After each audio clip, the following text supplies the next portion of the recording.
Filtro 12. Si aceptas la filosofía, acepta las consecuencias. Este filtro es muy útil para quienes tienen algún tipo de liderazgo en la iglesia, pero también es aplicable a la vida diaria. Tiene que ver con lo que uno cree, porque lo que uno cree siempre tiene consecuencias prácticas. En este tema, yo utilizo el ejemplo de Darwin. ¿Recuerdas lo que creía Darwin? Él creía que hemos evolucionado de los monos. Entonces, si tú aceptas esta filosofía, también debes aceptar la consecuencia. Si hemos evolucionado de los monos, eso nos convierte en monos con suerte, porque hemos evolucionado más que los demás monos. Adolf Hitler creía en esta teoría de la evolución, pero además creía en la ley de la selva, el más fuerte elimina a los más débiles. Y como pensaba que él era de una raza superior, creía que tenía el derecho y el deber de eliminar a toda raza inferior. Así fue como ordenó la matanza de millones de personas, no solo judíos sino también gitanos y otras razas a las que él consideraba inferiores. Lo mismo podría decirse de Mao Zedong, quien creía que su filosofía era superior, y por lo tanto se sentía con el derecho o el deber de eliminar a millones de personas en China. Y podríamos seguir con Stalin y muchos otros personajes de la historia. En resumen, volviendo al principio, si aceptas una filosofía debes aceptar también sus consecuencias. ¿Qué tiene que ver esto con la iglesia o con un cristiano? Bueno, yo recuerdo que cuando le entregué mi vida a Cristo, allá por los años 70, había en la iglesia una creencia de que Cristo vendría pronto, como ladrón en la noche, y por lo tanto la enseñanza de muchas iglesias en ese entonces era, no estudies en la universidad. Predica la palabra, porque Jesús viene pronto. Ahora bien, por supuesto que creo en la segunda venida de Jesús, pero la Biblia dice que nadie sabe el día ni la hora. Ahora bien, nadie, ni siquiera los ángeles, sabe el día ni la hora del fin. Solo el Padre lo sabe. Mateo 12:36. De hecho, es curioso, porque la única cosa de la que Cristo dijo que nadie sabrá, el día y la hora, es la única cosa que todos quieren saber. Volviendo al ejemplo, la filosofía de ese entonces decía que estudiar no era tan importante como predicar, y la consecuencia fue toda una generación de cristianos sin la preparación suficiente como para ocupar lugares altos en los negocios, la administración, la política, etc. Otra filosofía de esa época era que la música rock era del diablo. Decían que si ponías la cinta al revés escucharías mensajes satánicos. Lo cierto es que cualquier grabación que pongas al revés tendrá un sonido extraño, o cosas como que la batería viene de África y que entonces si tenías una batería en la iglesia un demonio africano vendría. También veían mal la guitarra eléctrica, por lo cual la música moderna no era aceptada en la iglesia. La triste consecuencia de esta filosofía es que perdimos toda una generación de jóvenes por no poder usar el tipo de música que a ellos les atraía, gracias a Dios que hoy en día podemos adorarle con guitarra, batería, piano. Y con libertad. Pero la moraleja de todo esto es que tenemos que tener cuidado con lo que creemos, y aprender a discernir cuando una creencia o filosofía es correcta y cuando está equivocada. Volvamos ahora a la parábola de los talentos, pero esta vez desde otra perspectiva. Si leemos con atención podremos notar que la diferencia entre el hombre que recibió un talento y los otros dos hombres, incluso antes de verse en los resultados, estaba en lo que ellos creían.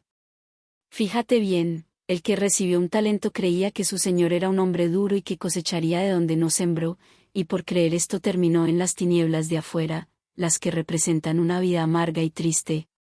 Por su parte, los otros dos hombres creían que su Señor les estaba dando la oportunidad de crecer, y terminaron creciendo.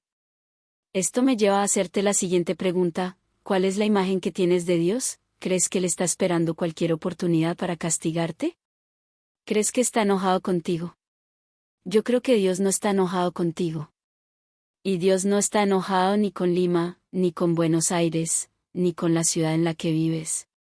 Recuerdo que cuando sucedió el terremoto en México algunas iglesias de las más tradicionales decían, ¿esto es un castigo de Dios? Yo creo que no. Creo que Dios ama a México, Dios ama a Lima y a todo el Perú, Dios ama a Chile. Dios ama la ciudad donde vives y no está enojado con ella, ni con los que viven en ella. Sin embargo, lo que creemos es importante. Si creemos que Dios está enojado, ¿vamos a reflejar a un Dios castigador? Presta atención a lo que crees, porque lo que crees determina tu futuro. Por el contrario, todo lo que hace Dios es amar al mundo de tal manera que envió a su Hijo, y Él no envió a su Hijo para juzgar al mundo, sino para que el mundo sea salvo. Jesús vino a buscar y salvar a un mundo perdido. Yo creo que Dios es amor, que Dios es bueno. ¿Qué es lo que crees tú acerca de Dios? Presta atención a lo que crees, porque lo que crees determina tu futuro. Por eso es tan importante creer correctamente. Porque si tú crees que puedes comer una Big Mac todos los días y no engordar, estás creyendo equivocadamente, y la balanza se encargará de mostrarte la evidencia y las consecuencias de tu manera de pensar. De igual forma, si crees que puedes usar tu tarjeta de crédito desenfrenadamente y que esto no te afectará, estás creyendo equivocadamente otra vez. En este caso, el banco probablemente se encargará de mostrarte las consecuencias. La Biblia enseña que señales seguirán a los que creen.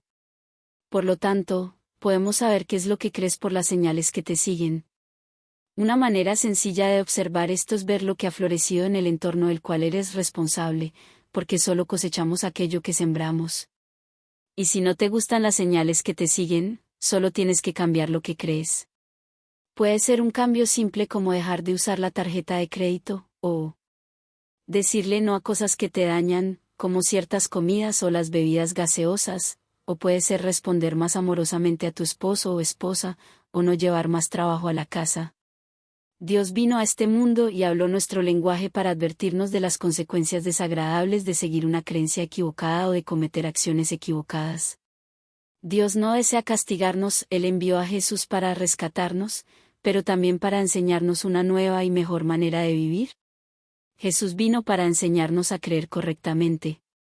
Algunos dicen que Dios castiga el pecado, pero no, Dios no castiga. Lo que sucede es que el pecado tiene consecuencias. Lo explico con un ejemplo.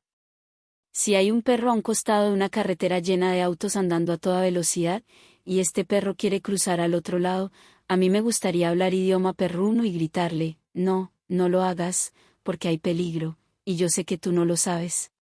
Si el perro cruza y un automóvil lo atropella, ¿fue acaso porque Dios castigó al perro? No, fue la consecuencia de sus acciones. ¿Qué es lo que crees y por qué lo crees? ¿Qué es lo que haces y por qué lo haces? Una de las definiciones de locura es hacer lo mismo una y otra vez, tratando de llegar a un resultado diferente. Si no te gustan los resultados que tienes hoy, analiza las creencias que te hacen daño y cámbialas. Al hacer este análisis, no te fijes tanto en la letra de la ley como en el espíritu de la ley, porque el mejor filtro que puedes usar es el que se te revela cuando llegas a conocer el corazón de Dios. Si no te gustan los resultados que tienes hoy, analiza las creencias que te hacen daño y cámbialas.